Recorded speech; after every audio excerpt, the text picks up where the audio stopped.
وسيئات أعمالنا من يهده الله فلا مضل له ومن يضلل فلا هادي له وأشهد أن لا إله إلا الله وحده لا شريك له وأشهد أن سيدنا ونبينا محمدا عبده ورسوله فصل اللهم وسلم وبارك وأنعم على هذا النبي الأمين وعلى آله الطيبين الطاهرين وعلى صحابته الغر الميامين وعلى التابعين وتابعيهم بإحسان إلى يوم الدين.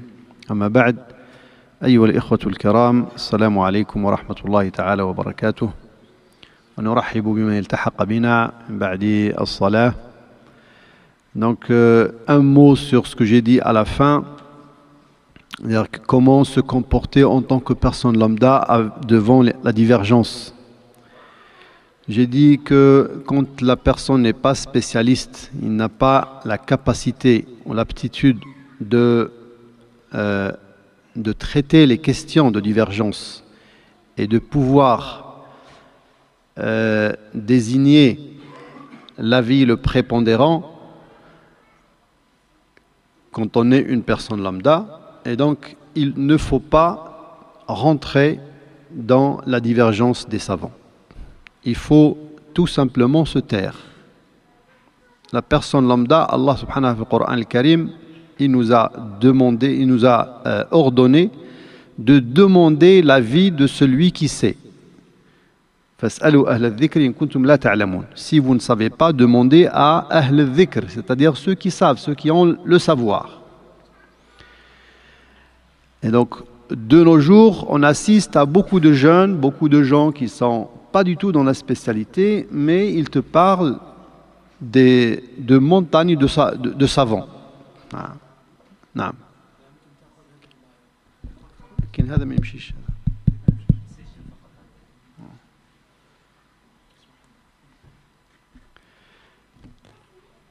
Donc, on assiste à des jeunes qui donnent des avis ou émettent des avis contre de grands savants qu'on a connus dans l'histoire ou des savants d'aujourd'hui. Quand quelqu'un a 90 ans et qu'il a passé toute sa vie, depuis son jeune âge jusqu'à aujourd'hui, dans le savoir religieux, et voilà, il y en a un qui vient, qui ne connaît rien du tout, et qui te dit, tel savant, ben non, il ne sait pas, tel savant, il est égaré, tel savant. Comment on peut s'attaquer à une montagne alors qu'on est un être humain tout simple? C'est pas possible. Moi, je sais que ces jeunes-là, ils répètent ce qu'ils ont entendu. Peut-être d'autres savants, parfois, ou parfois c'est des pseudo-savants qui sont là pour qualifier tout le monde. Qui c'est qui est le savant, qui c'est qui est le moins savant, qui c'est qui est l'ignorant, qui c'est... Même un savant ne doit pas avoir ce droit-là de qualifier tout le monde. Il a la capacité de juger tout le monde. Ce n'est pas possible. Alors pour un savant, on peut dire, oui, entre les savants, bon, on peut comprendre. Il y a un peu, parfois, même de la jalousie, ça peut exister. Mais quelqu'un qui n'est pas du tout dans ce domaine, n'est pas de cette spécialité, comment il peut supporter ça devant Allah subhanahu wa ta'ala? C'est grave. Devant la divergence, la personne lambda, il n'a rien à faire. Il n'a rien à dire. Tout ce qu'il a à dire, c'est de demander l'avis. Il apprend. Apprends de qui tu veux, mais sans dénigrer personne. Ça, c'est un conseil que je donne, fil haqiqa. Parce que les salaf, ils étaient comme ça. Parce que les imma, ils étaient comme ça. Et on l'a bien montré dans la conférence. Donc, c'est un grand risque qu'on court pour rien. Personne ne t'a demandé ton avis sur tel ou tel savant, est-ce qu'il connaît ou il ne connaît pas. Et malheureusement, c'est qu'on fait ça, on ne fait jamais ça pour n'importe quelle spécialité. Vous n'avez pas trouvé quelqu'un qui ne connaît rien à la médecine, il s'établit pour dire voilà le bon médecin, voilà le mauvais, voilà celui qui connaît la médecine, celui qui ne connaît pas. Et dans le domaine religieux, c'est pour ça que j'ai dit, le domaine religieux, c'est un domaine dangereux, laissez-le de côté. Quand on veut s'amuser, on s'amuse avec autre chose. Parce que moi, j'appelle ça des gens qui s'amusent. Alors, il ne faut pas s'amuser avec quelque chose de dangereux. Il ne faut pas jouer avec le feu. J'ai dit, vous pouvez parler du football, vous pouvez parler de ce que vous voulez dans la vie. Même si le musulman, normalement, doit toujours garder une certaine droiture dans ce qu'il dit, dans ce qu'il fait, de comment il juge les gens et tout ça. On n'a pas à juger les gens déjà. Wallahu ta'ala a'lam.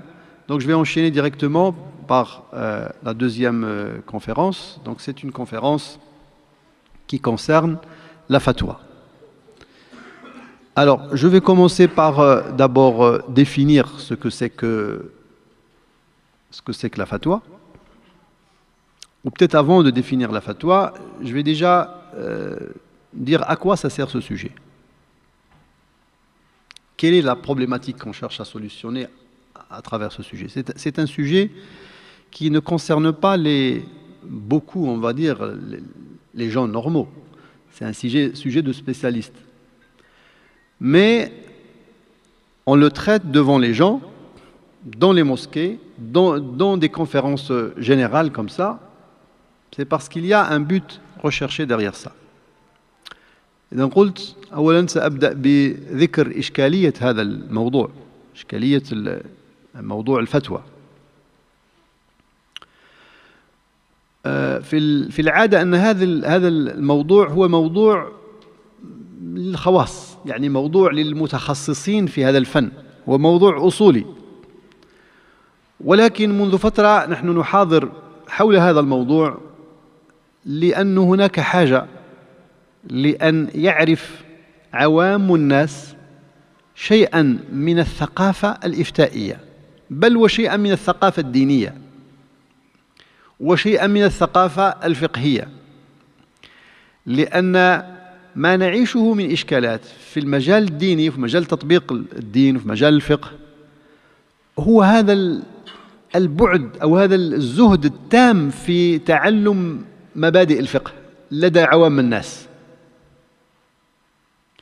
مما يذهل أنك تجد بعض الناس هو مسلم ويصلي وكذا وكذا، مثلا لو يقال له مثلا بأنه ما أدري يعني أنه لا يجوز أن يقرب المرأة الحائض، ممكن يقول لك أنا ما أعلم بهذا، c'est la première fois que j'apprends ça. وهناك ثقافة دينية غائبة.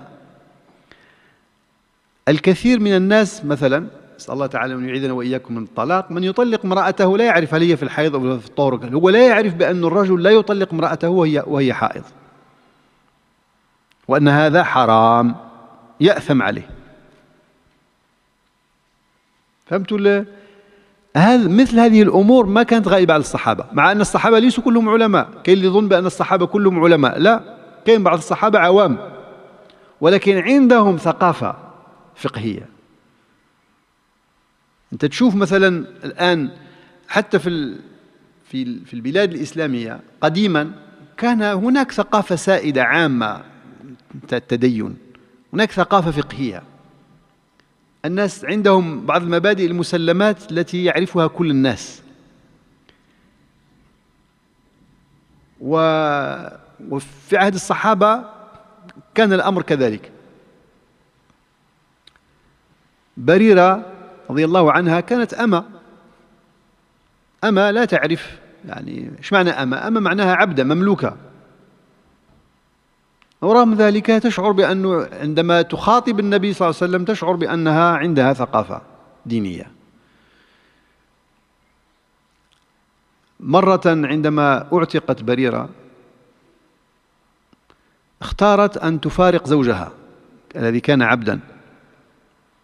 وطبعا في الفقه معروف أن المرأة إذا كانت أمة فاعتقت لها الحق في أن تختار بأن تبقى مع زوجها العبد أو تفارقه.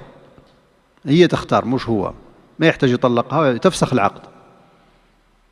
وهذا حق لها. وهي عندما اعتقت اختارت الطلاق، يعني اختارت الفسخ كما يقول الفقهاء، اختارت نفسها. زوجها مغيث كان يحبها جدا، فحزن عليها حزنا شديدا، فكلم النبي صلى الله عليه وسلم أن يكلمها حتى تغير رأيها. فكلمها النبي وقال لها عودي إلى مغيث، عودي إلى مغيث. هذا أمر ولا لا؟ أمر. لو كانت هي ما عندهاش الثقافة الفقهية خلاص قال لها النبي عودي تعود، لكن هي قالت أتأمرني يا رسول الله؟ هذا سؤال عارف ولا لا؟ سؤال عارف. هل هذا أمر شرعي؟ ما عندي ما نجاوب. قال لها النبي لا، بل أنا شافع. قالت له فلا إذن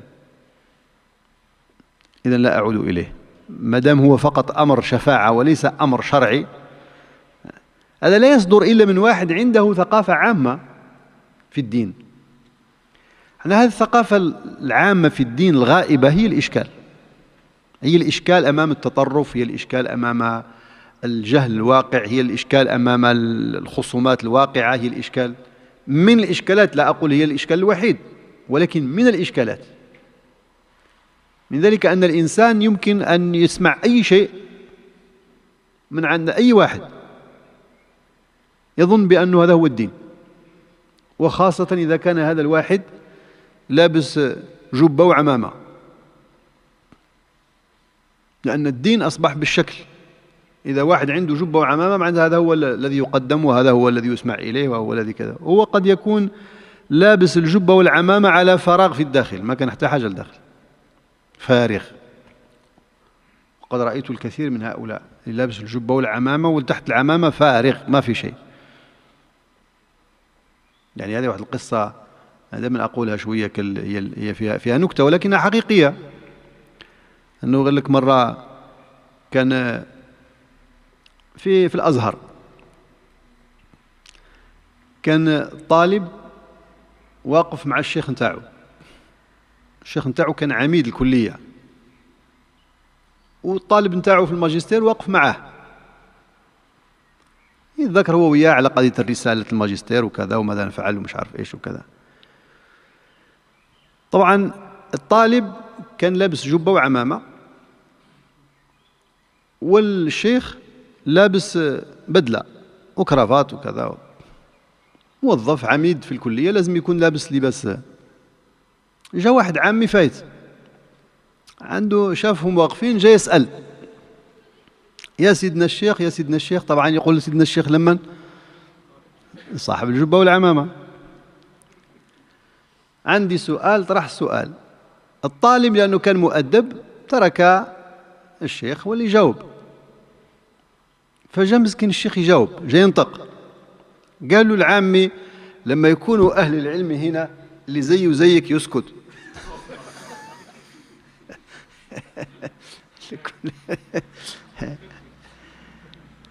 لأن العلم صار بإيش؟ بالشكل. فإذا هذا هو الهدف. الإشكال الموجود هو أنه الآن الناس صاروا في الفتاوى وفي كذا، الناس تفتي بما لا تعرف، وما لا يعرفون ما هي الفتوى، وما هو سؤال الإرشاد، وما هو سؤال التعليم، وما هو السؤال اللي هو فعلا فتوى. والناس تجيب، الناس يسألون فيجيبون بكيف ما اتفق. بينما كما سنبينه الفتوى هي مجال دقيق جدا، تخصص دقيق، لا يمكن أن يجيب فيه من لا يحسن هذا التخصص ولو كان عالما بالفقه. هذا هو، ولو كان عالما بالفقه، لا أقول عالما بالقراءات أو عالما بالسنة وأحاديثها وصحيحها وضعيفها، لا، حتى لو كان عالما بالفقه إذا لم يكن عنده تخصص الإفتاء لا يجوز له أن يفتي. الكلام مش أنا اللي أقول، يقوله المتخصصون في علم الفتوى، يعني من الأصوليين الذين درسوا موضوع الإفتاء. كان أحدهم يقول، أظنه إبراهيم اللقاني في كتابه منار الفتوى، يقول قد يكون من الناس من نرجو شفاعته عند الله ولكنه لا يصلح للإفتاء ولا للقضاء.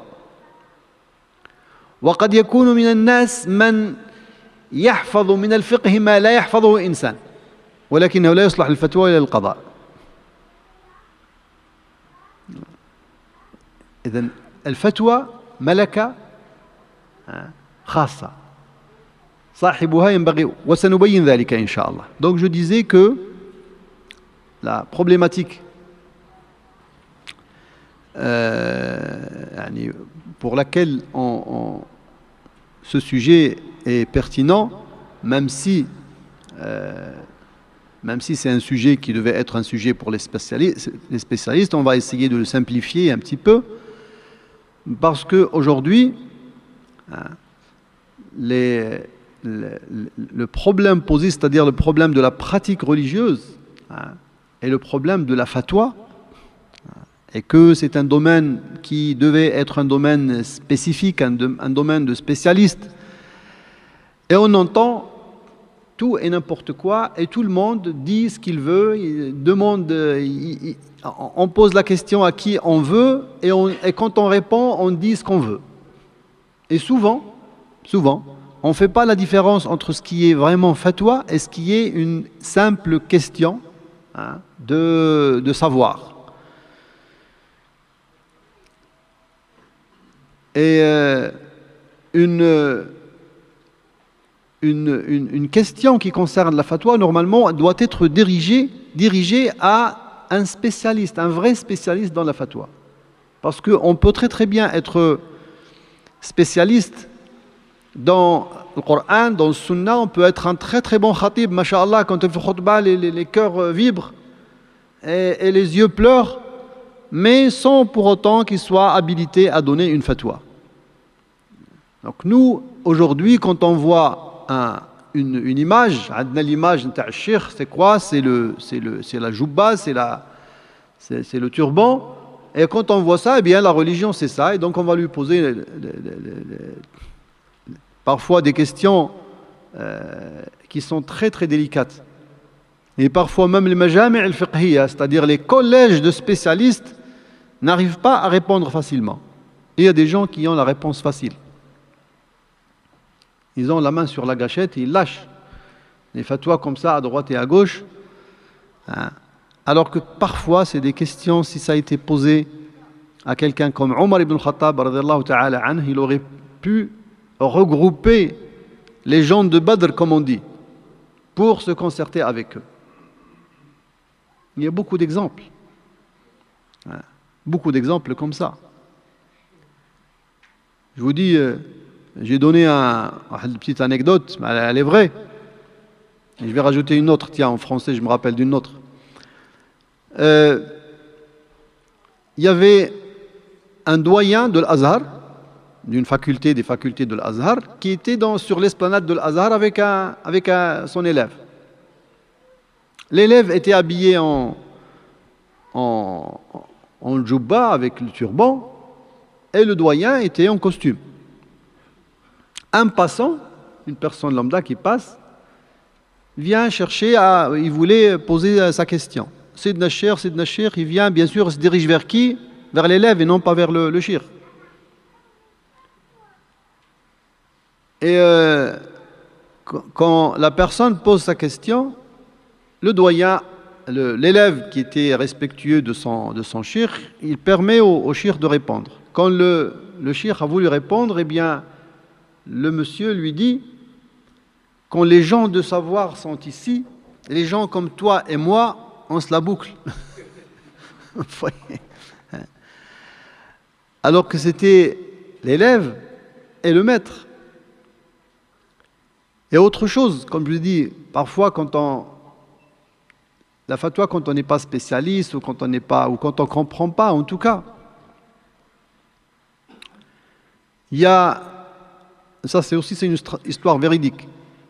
Il y a quelqu'un qui fait la fatwa sur les chaînes satellitaires. Bon, vous savez, sur les chaînes satellitaires, on pose plein de questions. Parfois, c'est des questions vraiment de fatwa, et parfois, c'est des questions d'irshad, pour donner des enseignements généraux. Et ce monsieur, donc, il reçoit un appel qui venait d'Italie. C'était un maghrébin qui parle donc l'Lahja al-Magharibiya, l'Lahja al-Magharibiya. Alors qu'est-ce qu'il dit le monsieur? قال بالعربية قال سيدنا الشيخ أنا المرأة ديالي دارت لي السحور وغضبت عليها ولما بغيت نصلحها ما بغاش تصلح. هو الشيخ فهم، قال له هل زوجتك تسمعني؟ قال له نعم. قال له خلينا نوجه الكلام مباشرة إليها. فقال لها يا ابنتي أنت زوجك طلب منك أن تصنعي له طعام السحور وأنت رفضت أن تصنعي له طعام السحور وهو صام تقبل الله منه وهذا لا يجوز يا ابنتي حرام عليك وكذا وكذا وكذا. فهمتوا؟ السيد يسأل عن السحر وهو يجاوب على واش؟ على السحور. La personne qui a appelé, il demande sur la sorcellerie, al-sihr. Ils disent ma femme m'a fait de la sorcellerie. Et j'ai été fâché avec elle, mais quand j'ai voulu me concilier avec elle, elle n'a pas voulu. Et après, le cheikh lui dit je vais m'adresser directement à ta femme si elle m'entend. Il lui dit allez-y. Il lui dit oh ma fille, ton mari t'a demandé de lui faire le suhour. Suhour, c'est-à-dire le repas d'avant l'aube qu'on prend pendant le mois du Ramadan. Et lui, il a jeûné, il rajoute, il a jeûné, alhamdulillah, Allah taqabbal siyamu. Et maintenant, il veut il y a une conciliation, tu veux pas, hada la yajouz, haram, kada, kada. Ça, c'est grave.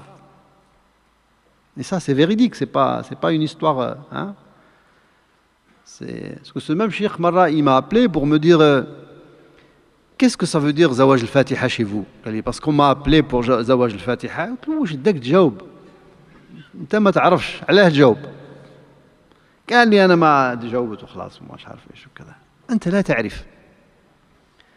ثقافة المغاربة لا تعرفها. المغاربة إذا قال لك تزوجت درنا الفاتحة هذاك هو الزواج، هذاك العقد. قال لي أنا قلت لهم هذا زواج لا يصح. ما في شيء اسمه زواج الفاتحة، هذا بدعة. قلت لهم فقط يسموه الفاتحة لأنهم في الأخير يقرؤون الفاتحة تبركا فقط. فإذا موضوع الفتوى هو موضوع مهم جدا. إذا ما هو تعريف الفتوى؟ الفتوى عند العلماء لها تعريفات متعددة، أنا سأقول تعريف واحد فقط. هذا التعريف هو الذي عرفها به القرافي وغيره. الفتوى هي الإخبار عن حكم الله على غير وجه الإلزام. La fatwa est le fait d'informer les gens de ce que c'est la loi divine à appliquer sans autorité d'imposer cette réponse. على غير وجه الإلزام. Pourquoi لماذا أضفنا على غير وجه الإلزام؟ حتى نفرق بين الفتوى والقضاء. القاضي هو أيضا مخبر بحكم الله، لأن القضاء أيضا هو الإخبار عن حكم الله ولكن بوجه الإلزام.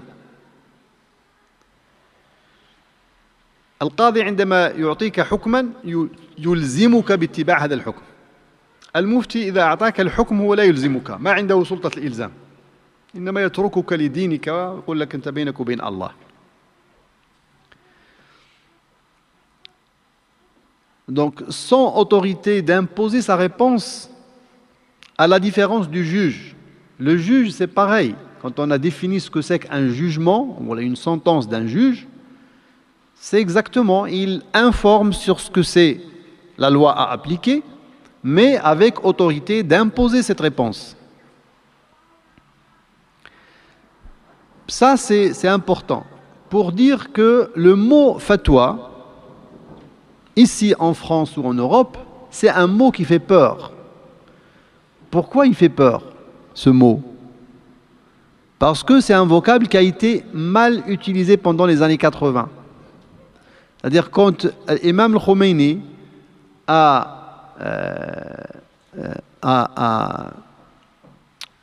fait cette fatwa, qui était célèbre à l'époque, contre Salman Rushdie, donc il l'a condamné à mort. Là, il y a un abus d'utilisation de ce vocable. Une fatwa ne peut jamais être une condamnation. On ne peut pas condamner quelqu'un avec une fatwa. La condamnation, c'est un juge qui peut condamner. Et le mufti, il n'est pas là pour juger les gens. Il ne juge pas les gens. Il n'est même pas censé savoir, la personne qui est devant lui, ce que c'est cette personne. Ni ce qu'il a fait, ni rien. La seule chose, c'est qu'il faut qu'il connaisse très très bien la question, il maîtrise la question, il répond à la question. Point à la ligne. Donc alors, le fatwa, c'est quoi? En réalité, c'est une réponse que formule un juriste consulte devant un cas posé par la vie. Quand il y a une question posée dans le domaine de la religion, eh bien, ce qu'on appelle dans le droit déjà les cas pratiques. Donc quand il y a un cas et qu'on pose et on consulte un spécialiste, il nous formule une réponse, eh bien cette réponse, elle est appelée fatwa. C'est exactement ça, le mot fatwa. Donc il y a la fatwa qui est la réponse, il y a le mufti, c'est celui, donc le juriste consulte, celui qui formule la réponse, et il y a le mustafti, c'est celui qui pose la question. Ça, c'est la définition. Après, pour vraiment connaître le contenu d'une fatwa et comment elle est constituée, de quoi elle est constituée, من أي شيء تتأسس الفتوى أو من أي شيء تتركب الفتوى. أن الفتوى تركيب. الفتوى, la réponse, est quelque chose de, c'est une composition entre un certain nombre de savoirs. C'est pas du simple الفتوى. الفتوى ليس من قبيل العلم البسيط، هي من قبيل العلم المركب. انتم شايفين يعني مثلا الآن السيارة اللي تمشي هناك آلات متعددة ومواد متعددة ركبت حتى أعطت سيارة تمشي. صح ولا لا؟ السيارة تتركب من ماذا؟ من المواد، حديد وبلاستيك مثلا ونحاس ومواد إلكترونية ما أدري يكون داخل فيها كذا. هذه المواد المركبة منها السيارة. هذه المواد لو كانت تأخذها وتعجنها هكا بيدك ما تعطيكش سيارة، صح ولا لا؟ لكن تعطيك سيارة متى؟ إذا كان التركيب من طرف صانع.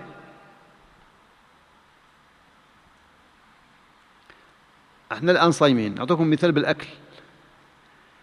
لما تشوف مثلا شيء طبق رائع ممتاز لذيذ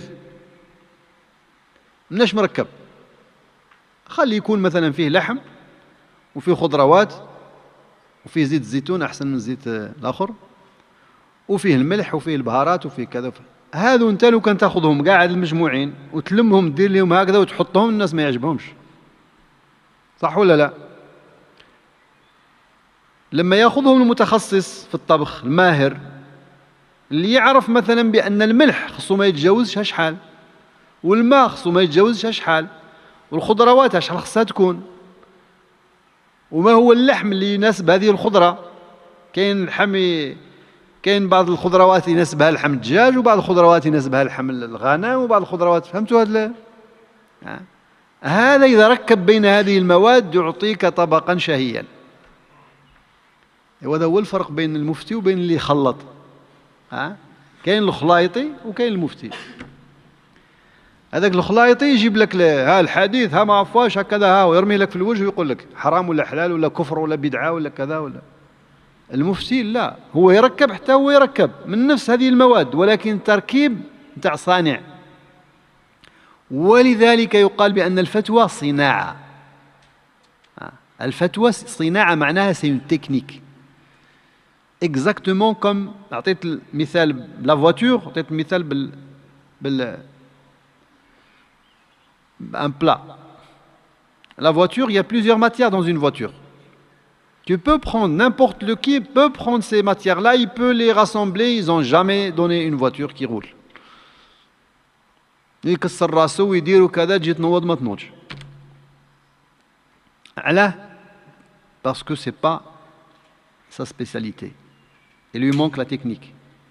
C'est exactement pareil pour un cuisinier et quelqu'un est un faux cuisinier. Avec le faux cuisinier, il va avoir باللي هذا الطبق فيه voilà tel légume, voilà telle viande, voilà, il y a du sel, il y a des épices, et il va essayer de mélanger pour avoir le même plat. Jamais il va trouver le même plat que le plat d'un chef.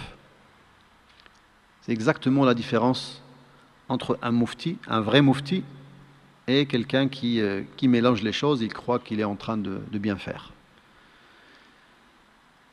Donc la fatwa est une technique.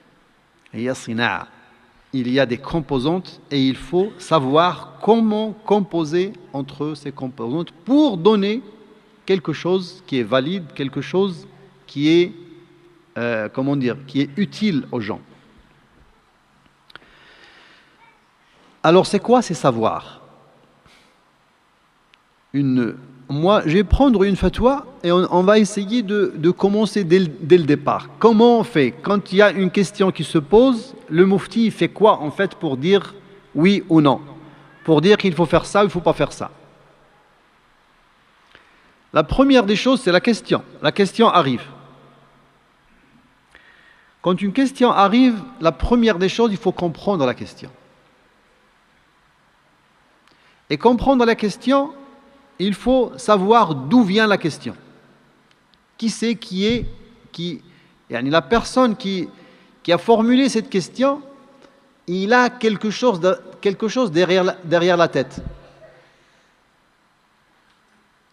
Est-ce une question complète ou c'est quelqu'un qui cache quelque chose, par exemple, dans la question? C'est possible que quelqu'un veut avoir une réponse pour dire que tel alim m'a fait la fatwa, mais il ne lui a pas dit toute la vérité sur sa question. Donc, autrement dit, il faut savoir lire entre les lignes. Il faut savoir lire dans les yeux de la personne qui pose la fatwa. Il faut être de la même culture. Je vous ai dit l'exemple de sihr. Ça, c'est une différence de culture, une différence de langage. Ibn Abbas, radiyallahu ta'ala anhu, il était une fois avec ses disciples. Et on lui a dit, il y a quelqu'un qui rentre et lui dit, est-ce qu'un meurtrier, quelqu'un qui commet un meurtre, il a le droit au repentir ou pas? Ibn Abbas lui dit non, il n'a pas le droit au repentir. La personne se lève et part. Et les disciples d'Ibn Abbas se retournent contre leur cheikh en lui disant, c'est bizarre, d'habitude tu nous disais le contraire. Il a dit oui, parce que j'ai vu le mal dans les yeux de cette personne-là. Ça veut dire que c'était une personne qui est venue pour prendre une fatwa pour aller tuer. Ce n'était pas quelqu'un qui a déjà commis le mal et est venu chercher le repentir. Imaginez qu'Ibn Abbas n'avait pas cette intelligence. Ça, c'est la première sorte d'intelligence que le mufti doit avoir. Il n'a pas cette intelligence de lire dans les yeux, de bien regarder la personne et avant de répondre, bien comprendre ce qu'il y a entre les lignes. Il aurait pu dire, comme d'habitude, il a droit au repentir. Et donc, il aura donné à cette personne une fatwa pour aller tuer. Et c'était possible. Il a un cheikh Ghafil Miskin, il a beaucoup de savoir. Ghafil Miskin, dak rasu fi kada, mais يشوفش même pas là يسأل شكون هو. يا سيدنا الشيخ هل للقاتل توبة؟ نعم للقاتل توبة. روح اقتل. فهمتوا الفرق؟ Donc ça, c'est une première intelligence. Ça veut dire qu'il faut très très bien connaître la question, d'où elle vient et qu'est-ce qu'il y a derrière la question. Il y a beaucoup de questions parfois, ils sont posées, et derrière, il y a un grand problème. Un problème social ou un problème parfois politique, qui concerne peut-être toute la Ummah. Mais l'alim, al-ghafil, il n'a pas cette dimension. Il va répondre, et on va prendre sa réponse, et on va l'utiliser d'une manière qui va nuire parfois à l'islam, parfois aux musulmans, parfois. Et je pense qu'on a déjà vu une fatwa pareille comme ça, hein, dans notre histoire ici en France, sans rentrer dans les détails. Première chose, donc, ça c'est le premier savoir à acquérir par le mufti. La première sorte d'intelligence que le mufti doit avoir. Une fois qu'il a la question, qu'il a bien cerné la question, après il faut qu'il lui donne une qualification juridique. Donc ça c'est une deuxième recherche. La qualification juridique, pourquoi? Parce que parfois, si on qualifie mal le cas, eh bien on risque de le solutionner par une solution qui concerne un autre cas.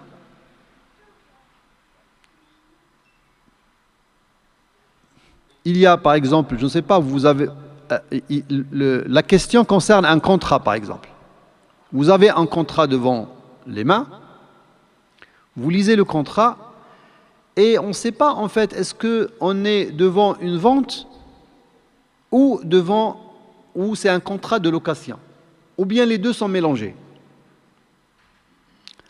Alors, la vente c'est une chose, hein, la vente c'est une chose, la location c'est autre chose.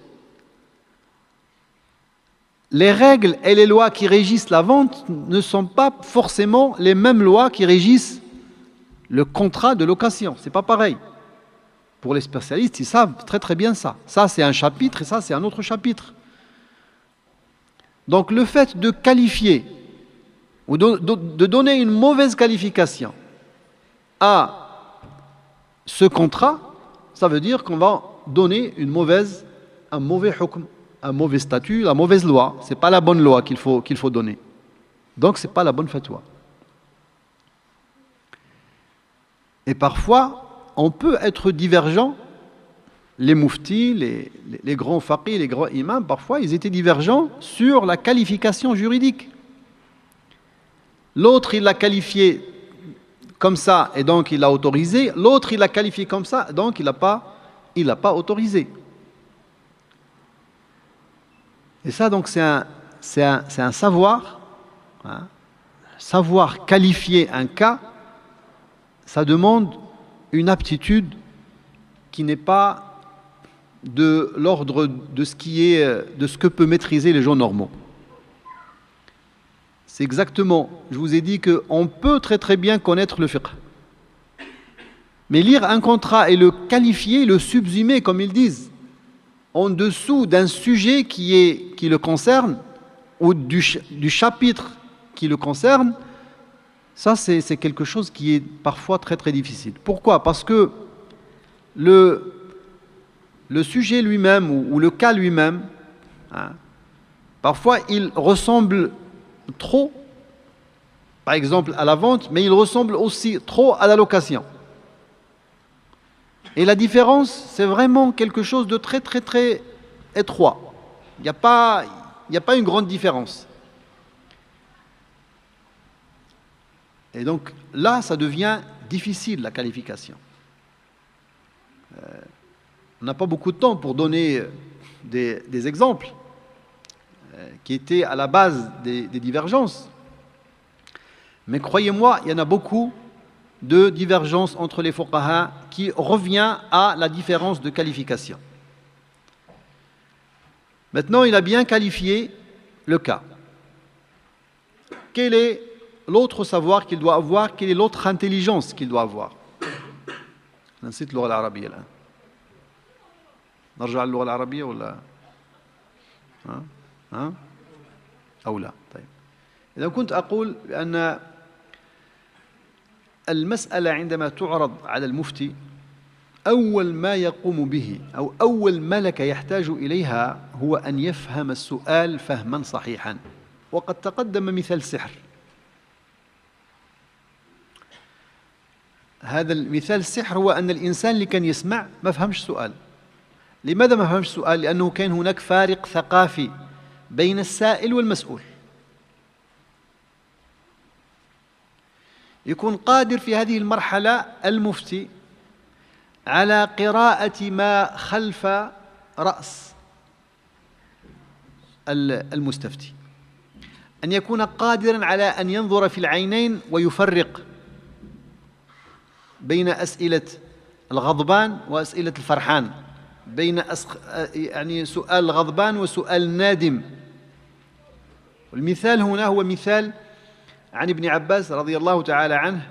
مرة كان مع أصحابه فدخل رجل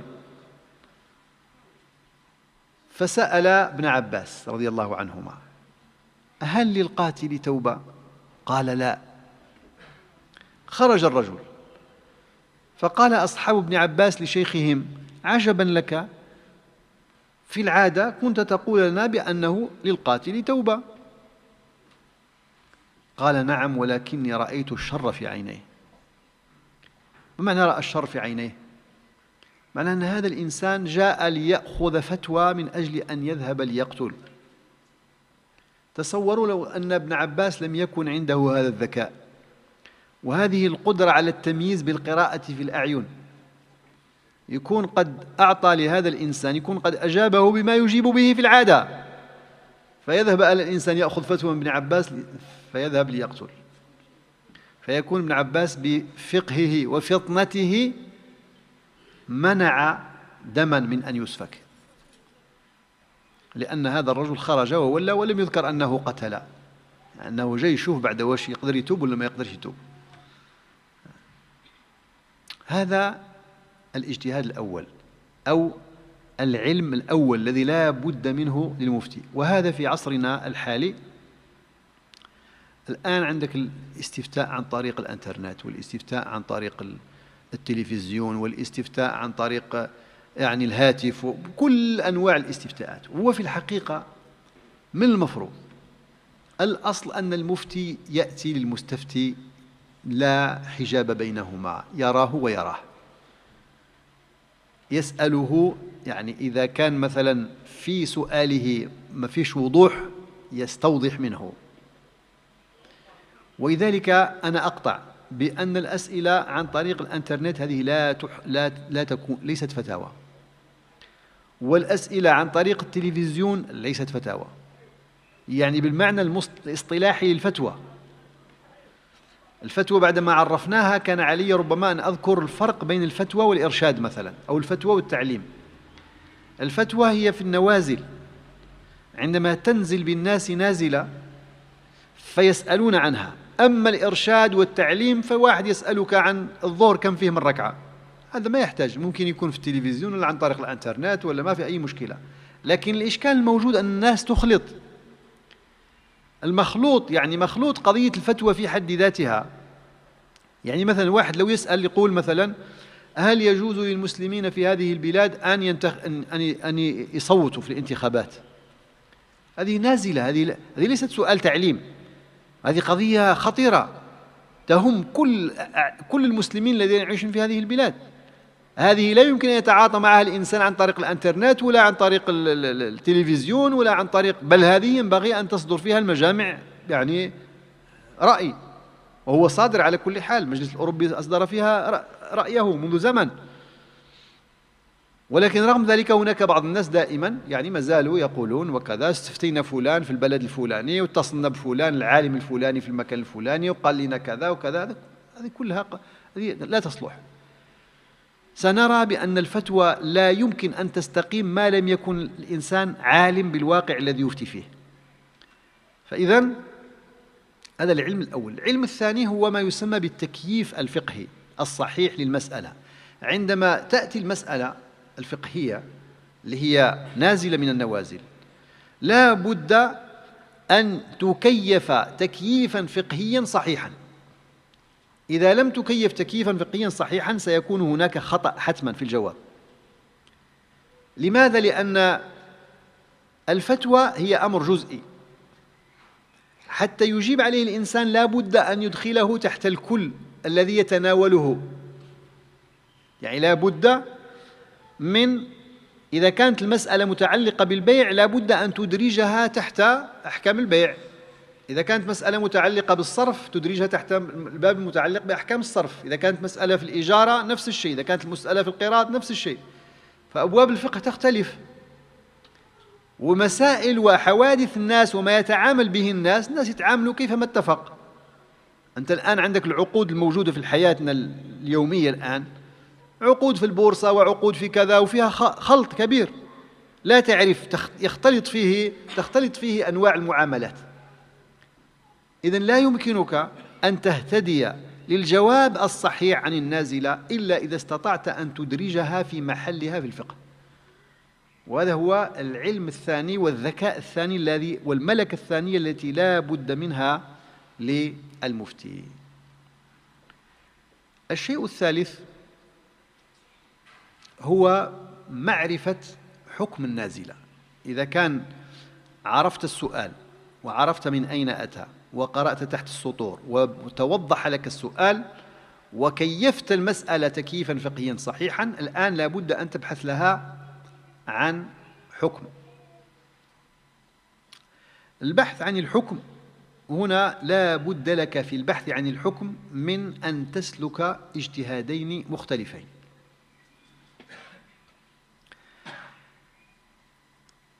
هناك الاجتهاد الأول نسميه اجتهاد الاستنباط، أي لا بد أن تعطي لهذه المسألة حكما تكليفيا يليق بها.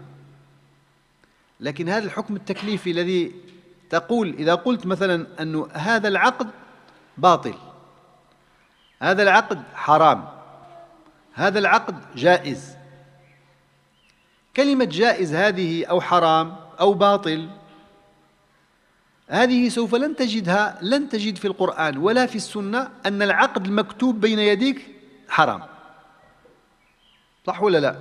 إنما ما ستجده في الفقه هو أن العقد إذا اشتمل على ربا فهو حرام، إذا اشتمل على غرر فهو حرام، إذا اشتمل على غبن فهو حرام، إذا كان المبيع مثلا أو العمل محرم العين فهو حرام، وما عدا ذلك فهو جائز مثلا. هذا اللي توجد أنت ما ستجده في الفقه هو حكم عام.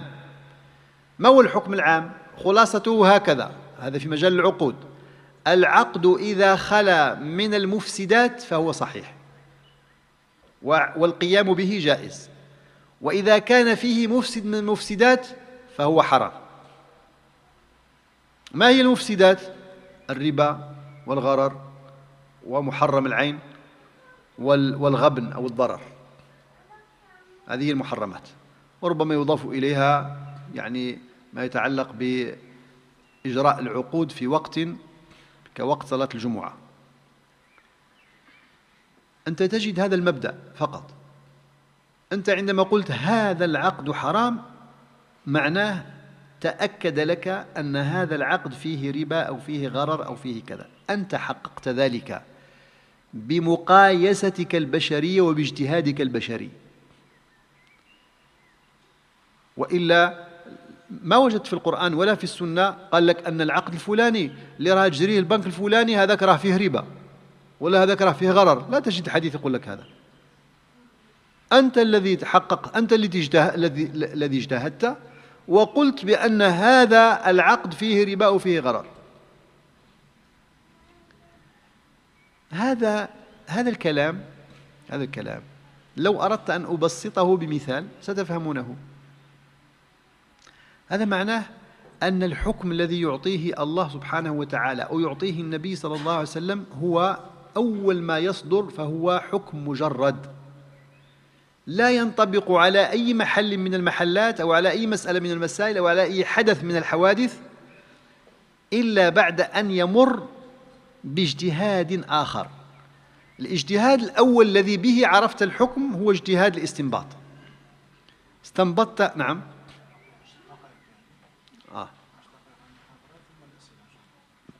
10 دقائق مازال ما نحاول نلخص. والمشكلة في اللغتين، هذا هو المشكلة. اللغتين مشكلتها في الوقت ومشكلتها أنها تقطع الفكر يعني. ولذلك أنا أنصحكم لا تفعلوا هذا إلا في ما يتعلق بالوعظ والإرشاد وكذا ربما يعني. لكن المحاضرات العلمية وكذا لا بد لها من أن تكون بلغة واحدة ويكون مترجم مثلا أو حاجة حتى يربح الوقت على الأقل. أنتم لا تعرفون ماذا يحدث في رأس الإنسان المتحدث عندما يكون يتحدث باللغة العربية وبلغة أخرى. فتضيع الكثير من الفوائد، هذه واحدة. ثانيا الوقت ينقسم إلى قسمين، دائما نعيد. فماذا كنت أقول؟ كنت أقول بأنه أول ما يثبت الحكم يثبت في المجرد، لا يلامس الواقع ولا يكون حكما محله هذه الحادثة إلا إذا مر عبر اجتهاد آخر نسميه اجتهاد التنزيل. اجتهاد الاستنباط هو معناه أن يستنبط الحكم من مصادره. كيف يستنبط؟ علم أصول الفقه هو الكفيل بأن يعرفنا كيفية استنباط الأحكام من المصادر. Donc pour reprendre, Inch'Allah, en français, je disais que troisième savoir impliqué dans la fatwa, c'est le fait de chercher le statut ou la loi à appliquer. Après la première intelligence, la deuxième intelligence, la troisième, c'est ça, la recherche d'un statut, de la règle à appliquer. Et pour dire que tel contrat est illicite, vous n'allez jamais trouver ni dans le Coran ni dans la Sunna que le contrat, par exemple, de bail avec votre propriétaire, illicite ou illicite. Quand on dit, par exemple, tel contrat avec la banque est illicite, vous n'allez jamais trouver dans le Coran tel contrat est illicite, non. Ce que vous allez trouver dans le Coran ou dans la Sunna, c'est que pour qu'un contrat soit valide, il faut qu'il n'y ait pas d'usure, ni de gharar, ni de dommages et lésions, ni que l'objet du contrat soit quelque chose d'illicite. Après, c'est le spécialiste, c'est à lui de juger. Est-ce que dans ce contrat, il y a présence de gharar ou pas? Est-ce que dans ce contrat, il y a présence de riba ou pas? Est-ce que dans ce contrat, il y a présence de dommages ou pas? C'est ça. Ça veut dire que la norme à appliquer est une norme qui émane de deux ijtihad. Le premier ijtihad est un ijtihad vraiment, on va dire, religieux, si vous voulez. C'est un ijtihad parce qu'il s'agit de la lecture des textes. Et donc, on peut inférer à partir des sources un statut. Mais ce statut inféré, il va rester dans l'absolu. Il ne peut pas être appliqué sans passer par le deuxième ijtihad qui est ijtihad tanzil. Je vais donner un exemple simple pour essayer de clarifier ça. Si je vous dis par exemple, quel est le statut de la zakat? La réponse, le statut de la zakat est obligatoire. C'est vrai. Il y a le Coran qui le dit, il y a la Sunna qui le dit. Et il y a le consensus qui le dit. Sauf que ce statut, ce n'est pas un statut applicable. Pour l'instant, cette réponse-là, vous n'avez rien avancé, ça n'avance rien dans la pratique. C'est un statut qui est dans l'absolu. Après, dans la réalité, un mufti, normalement, ne répond pas comme ça. Un mufti va dire à celui qui lui pose la question, tu possèdes combien d'argent? Il va lui dire, je possède 1000 euros. Zakat n'est pas obligatoire. Je possède 20 000 euros. Qu'est-ce qu'il va lui dire? Hein? Depuis quand tu possèdes les 20 000 euros? Depuis une semaine. Zakat n'est pas obligatoire. Depuis un an. Qu'est-ce qu'il va lui dire? Est-ce que tu as des dettes? Oui, j'ai des dettes. Combien? 30 000 euros. Zakat n'est pas obligatoire. S'il dit non, je n'ai pas de dette, là, à ce moment-là, zakat serait obligatoire. Donc vous voyez un petit peu qu'il y a une différence entre la pratique, entre ce qu'on appelle ijtihad al-tanzil, ça veut dire l'ijtihad de la pratique, ou l'ijtihad d'application. Cet ijtihad d'application, en fait, le Mufti, quand il était en train de chercher, poser ces questions, ce sont des questions simples, dans une question simple. Mais parfois, c'est pas parfois, dès que vous sortez de ce qui est communément connu, c'est très très difficile d'arriver à savoir les raisons de l'application. Parce que, en fait, ces questions-là, posées par le Mufti, il était en train de chercher après les modalités de l'application de la loi. Dieu, quand il nous donne la norme, il nous donne aussi ce qui détermine cette norme dans une réalité. Et donc la norme, on la connaît à travers Ijtihad al-Istinbat. Ijtihad al-Istinbat est connu à travers la science des usul al-fiqh. Mais après, vérifier dans la réalité que les modalités de l'application existent, que ce qui détermine la norme dans cette réalité existe, ça c'est autre chose. C'est un autre ijtihad. C'est un ijtihad qui se base sur le fait de vérifier dans la réalité est-ce que les raisons de l'application sont réunies, est-ce que les conditions de l'application sont réunies, est-ce qu'il n'y a pas d'empêchement, est-ce qu'il n'y a rien qui empêche cette application. C'est ce qu'on appelle en arabe al-sabab wa shart wa intifa al-mani'.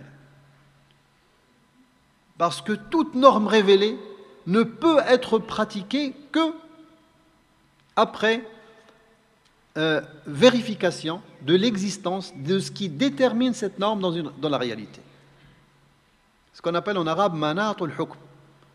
هناك الحكم الموحى به وهو في المجرد موحى به لا خلاف عليه. ولكن تحقيق مناط ذلك الحكم في الواقع هل ينطبق أو لا ينطبق هذه مسألة أخرى.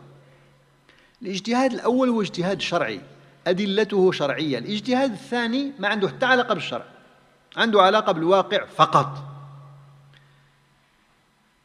يعني أنا عندما تقول الإنسان أنت كم عندك فلوس، هذه ما عندهاش علاقة بالشرع. وعندما يقول لك عندي 20,000 أورو، ما عندهاش علاقة بالشرع هذه. يعني موش الشرع هو المصدر لهذه المعرفة. Cette connaissance, ce n'est pas le shar' qui est à l'origine, à la base, ce n'est pas ce shar' qui est la source. لما تقول له هل عليك دين, c'est pareil. La question ne relève pas de ce qui est shar'. La shar' n'est pas une source. Mais est-ce que zakat est une obligation? Oui, la source, dans l'absolu, oui, la source est shar'. هو قول الله تعالى وأقيموا الصلاة وآتوا الزكاة. وهو قول النبي صلى الله عليه وسلم بني الإسلام على 5 وقال منها ماذا؟ الزكاة. وهكذا. Donc là, vous voyez très très bien que le fatwa, elle se compose de quatre savoirs et 4 intelligences différents. Et dans chaque intelligence, il y a plein de points à savoir. Beaucoup de points à savoir. Et surtout, dans le deuxième ijtihad qui est ijtihad al-tanzil. Ijtihad al-tanzil, si ijtihad al-istinbat نظر في مادة اسمها أصول الفقه مع الأسف اجتهاد التنزيل لم ينظر إلى الآن. Il y a un essai, des essais à travers l'histoire. C'est-à-dire, je disais que l'ijtihad d'inférence a été théorisé depuis Shafi'i. C'est Shafi'i qui a commencé, jusqu'à nos jours. Il est vraiment de grands travaux qui ont été faits pour théoriser cet ijtihad.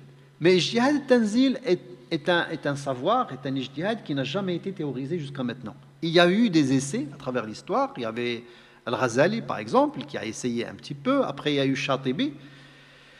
Mais jusqu'à maintenant, leurs travaux sont insuffisants. Alors pourquoi? Parce que d'abord, les grands faqih, les premiers, c'est-à-dire Sahaba, les grands imams et tout ça, ils se sont attaqués d'abord à travailler ce qui a comme source la révélation. Parce que la chose nouvelle dans la vie des gens, c'était d'abord ça. Parce que ijtihad tanzil, c'est un ijtihad qu'on pratique tous dans notre vie. Il n'y a aucun... Vous sortez par exemple pour acheter une chemise, ou là une veste, ou là un manteau. Vous pratiquez ijtihad tanzil. L'ijtihad d'application, vous le pratiquez sans le savoir. Ça veut dire quoi? Ça veut dire que vous savez d'abord que puisque c'est l'hiver arrive, donc il faut prendre un manteau qui tient chaud. Ça, c'est ce qu'on appelle, ça c'est le hukm. Ou ça c'est ce qu'on appelle le déterminant, ce qui va déterminer votre achat. Après que vous êtes au magasin, dans l'étalage, qu'est-ce que vous cherchez? Vous touchez à ça, ça c'est pas bon. Vous touchez à ça, ça c'est bon, mais. Vous touchez à ça, ça c'est bon, mais 2 fois. Après vous touchez un 4e, ah ça c'est bon. Vous étiez en train de vérifier l'existence de ce qui détermine la norme chez vous. La norme c'est l'achat.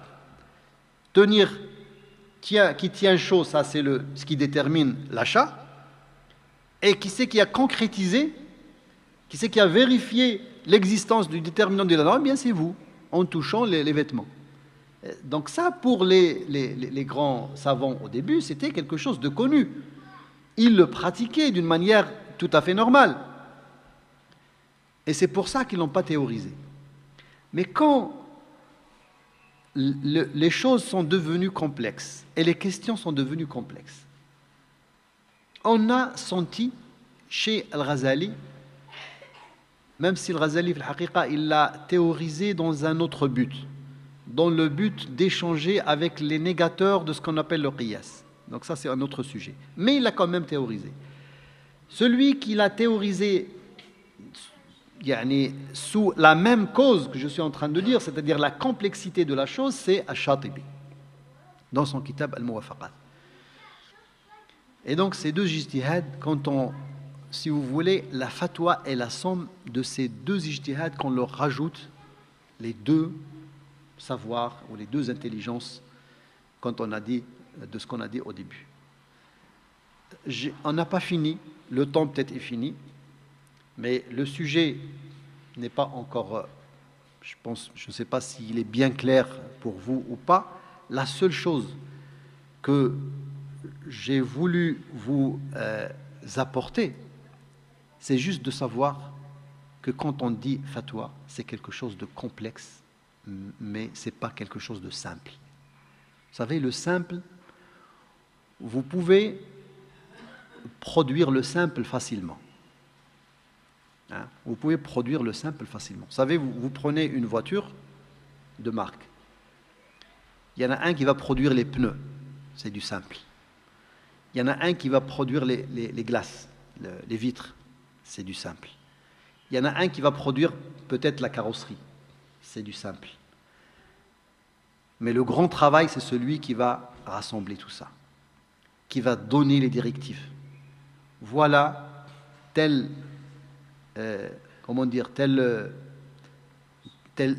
nisba, tel taux, telle dose de telle matière ou telle matière, voilà comment il faut rassembler le tout pour que ça donne quelque chose. Le simple, c'est toujours facile. Le complexe, c'est difficile. La fatwa, c'est pas du simple. Alors, il y a des gens dans notre réalité, dans notre quotidien, qui répondent là où il faut du complexe, ils répondent avec le simple. Il y a une fatwa, par exemple, qui émane d'une grande instance, et vous allez trouver des gens qui vont répondre avec le simple. Si, par exemple, je dis, vous me voyez, quelqu'un m'a demandé une question sur zakat, et je lui dis, écoute, zakat n'est pas obligatoire, t'inquiète pas. Quand quelqu'un ne comprend pas, qu'est-ce qu'il va dire? Subhanallah, comment on peut dire que zakat n'est pas obligatoire? Vous voyez un petit peu la différence? C'est que moi, je sais que cette personne-là n'est pas assujettie à la zakat, tout simplement. C'est parce que j'ai vérifié son état de richesse et j'ai trouvé qu'il n'est pas assujetti à la zakat. L'autre, celui qui m'a entendu dire zakat n'est pas obligatoire, il l'a pris comme moi, je suis en train de nier l'obligation de la zakat. Et c'est ça ce qui se passe dans les fatwas complexes. Quand vous trouvez une fatwa, par exemple, qui autorise, par exemple, l'achat de maisons Vous allez trouver des gens qui vont vous dire, oui, c'est des gens qui ont rendu le riba halal, le riba c'est interdit dans le Coran. La fatwa commence par dire « Al-riba haramun bil-kitabi wa sunna wal-ijma'. » Mais il y a une étude à faire. Il y a un travail complexe à faire. Il y a des cas où on peut dire, c'est pas pareil. Le simple n'est jamais comme le complexe. Tout ça, c'est pour vous mener à une chose, c'est que Al-Fatwa est un domaine spécifique. Des gens qui sont capables de composer, de passer du simple au complexe. Et donc, on ne peut pas demander à n'importe qui. Et surtout de nos jours. De nos jours, les questions de la fatwa, je parle toujours de la fatwa, pas les questions simples. Quand il s'agit de fatwa, il vaut mieux toujours de se diriger vers des collèges, vers des instances où il y a concertation. La concertation est une habitude, une bonne habitude qui a été suivie par les compagnons d'abord. Et ça a été suivi dans l'histoire après. Il y a eu toujours, pour les fatwas, toujours des instances qui aimaient la fatwa, et non pas des individus. Et que dire alors des individus qui ne connaissent pas du tout le contexte? Parce que quand on dit ijtihad d'application, c'est ça le contexte en fait. Quand la personne vous pose la question sur la zakat, combien vous possédez, c'est que vous êtes en train de chercher le contexte. Parce qu'il n'y a pas de hukm, il n'y a pas de fatwa sans qu'il y a ce qui émane du texte et le contexte. Et c'est pour ça que Ibn Qayyim al-Jawziyya rahimahullah dit لا بد على المفتي أن يعرف الواقع وأن يعرف الواجب في ذلك الواقع. Donc le mufti doit obligatoirement connaître le contexte et connaître la règle à appliquer dans ce contexte. C'est très important de connaître que Al-Fatwa est un domaine dangereux et que quand on ne sait pas, quand on n'est pas spécialiste, normalement on doit avoir peur. On doit éviter. Là, on a Salaf qui nous ont donné le bon exemple pour comment ils évitaient la fatwa. السلف رضوان الله عليهم لما أدركوا أن الفتوى هي مجال خطير كانوا يتهيبون من الفتوى ويخافون أن يقدموا على الفتوى حتى وإن كانوا علماء يعني بدءا من الصحابة. ابن أبي ليلى وهو تابعي من الخزرج من الأنصار، كان ساكن في العراق ولكن أصله مدني من الأنصار، قال أدركت 120 من أصحاب رسول الله من الأنصار كان الرجل منهم إذا سئل عن المسألة أحالها إلى أخيه فيحيلها هذا إلى هذا وهذا إلى هذا حتى تعود إلى الأول ولا يجد لها جوابا. Ils craignaient, ils خافوا من الفتوى. ابن عباس a dit إذا أخطأ العالم لا أدري أصيبت مقاتله، وفي رواية أصيبت مقالته. معناها الإنسان إذا أخطأ كلمة لا أدري، إذا أخطأ كلمة لا أدري، معناها المفتي إذا كان ما يعرف يقول للناس quand il sait pas je ne sais pas، eh bien يهلك. Ça veut dire il est en danger de mort comme ils disent. Ça veut dire il joue grand avec Allah subhanahu wa ta'ala. هلاك في الآخرة يعني. ومن تبعهم تابعون بعد ذلك الشعبي سأله إنسان مرة عن مسألة فقال لا أدري، فقال له الرجل ألا تستحي أن تقول لا أدري وأنت الشعبي؟ فرد عليه الشعبي ولكن الملائكة لم تستحي عندما قالت سبحانك لا علم لنا إلا ما علمتنا.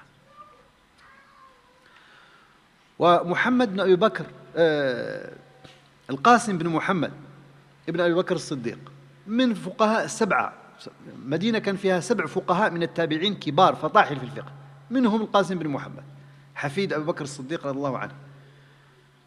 مرة جاء واحد يسأله عن مسألة فقال له لا أحسن أن أجيبك عن هذه المسألة، فمكث الرجل قليلا ثم سأله مرة ثانية قال له يا أخي أنا لا أحسن هذا. زاد مرة أخرى سأله مرة ثالثة قال له يا ابن أخي والله لا أحسنه، لا يغرنك طول لحيتي واجتماع الناس من حولي فإني والله لا أحسنه. ولئن يقطع لساني خير لي من أن أقول في دين الله ما لا علم لي به. وأيضا من التابعين ربيعة شيخ مالك رآه الناس مرة يبكي، فقال له: ما يبكيك؟ قال: استفتي في الدين من لا علم له، وظهر في الإسلام أمر عظيم، ولبعض من يفتي الناس اليوم أحق بالسجن من السراق. يعني السارق إذا سرق ضيع مالك، المفتي إذا أخطأ في فتواه أو كان لا يحسن أن يفتي فأفتى ضيع دينك مو مالك، لذلك يكون أخطر. إمام مالك أتاه رجل من العراق ب40 مسألة، فأجاب عن بضع مسائل منها وقال في الباقي لا أدري. فقال له الرجل: أنا أضرب إليك أكباد الإبل لتقول لنا لا أدري؟ قال: عد إلى أهلك وقل لهم إني وجدت مالكا لا يدري. ما هي مشكلة أني لا أدري. كان تلاميذه يقولون: لو شئنا أن ننصرف من عند مالك مملوءة ألواحنا بقول لا أدري لفعلناها، لكثرة ما يردد لا أدري. يعني واحد منهم يقول: لو أردنا أن نستنسخ كل مرة قال فيها مالك لا أدري، اللوحة كاملة تعمل بقول لا أدري. يعني كان يغلب عليه هذا القول. كان مالك إذا سئل دائما يقول: لا حول ولا قوة إلا بالله، لا حول ولا قوة إلا بالله، إن نظن إلا ظنا وما نحن بمستيقنين. يعني الناس كانت تخاف. أبو حنيفة كان يقول: والله لولا الفرق من أن يضيع العلم، يعني والله للخوف من أن يضيع العلم، لما أفتيت أحدا يكون له المهنة وعلي المغنم، يكون له المغنى وعلي يكون له المهنة وعلي المغرم. يعني هو يتهنى نفتيه ويمشي متهني، وأنا ربما غرمت أمام الله سبحانه وتعالى. فهكذا كان السلف. الآن نحن نعيش في زمن الإنسان إذا لم يوجه إليه السؤال ووجه إلى غيره يغضب، يقول لك: أنا المتخصص، على ما اسألونيش أنا، على كذا على كذا على كذا. أنت ربي عافاك، اسأل الله العافية، ربي عافاك من هذا السؤال. الصحابة ما كانوا هكذا، كانوا يقدرون، كانوا يعرفون بأن المفتي كما سماه ابن القيم موقع عن الله. أنا وش قلت لكم؟ أنا قلت لك لما تقول أنت هذا العقد حلال، أنت وجدت في القرآن بلي هذا العقد هذا المكتوب أمامك حلال؟ لا، أنت نقلت ماذا؟ نقلت حكم التحريم ولا حكم التحليل ونزلته على هذا التنزيل هو التوقيع. معنى الله سبحانه وتعالى لم ينص على آحاد الصور ولم ينص على آحاد المسائل والحوادث. والعالم ماذا يفعل؟ هو الذي يقول بأن هذه الحادثة تستحق هذا الحكم وهذه الحادثة تستحق ذاك الحكم، وهذا منصب خطير. لذلك الإنسان إذا ما كان عنده علم ولا عنده تخصص، يعني هو يا سعدات الذي يستطيع. لأنه ماذا؟ لأنه فيه أجر عظيم وفضل عظيم عند الله سبحانه وتعالى.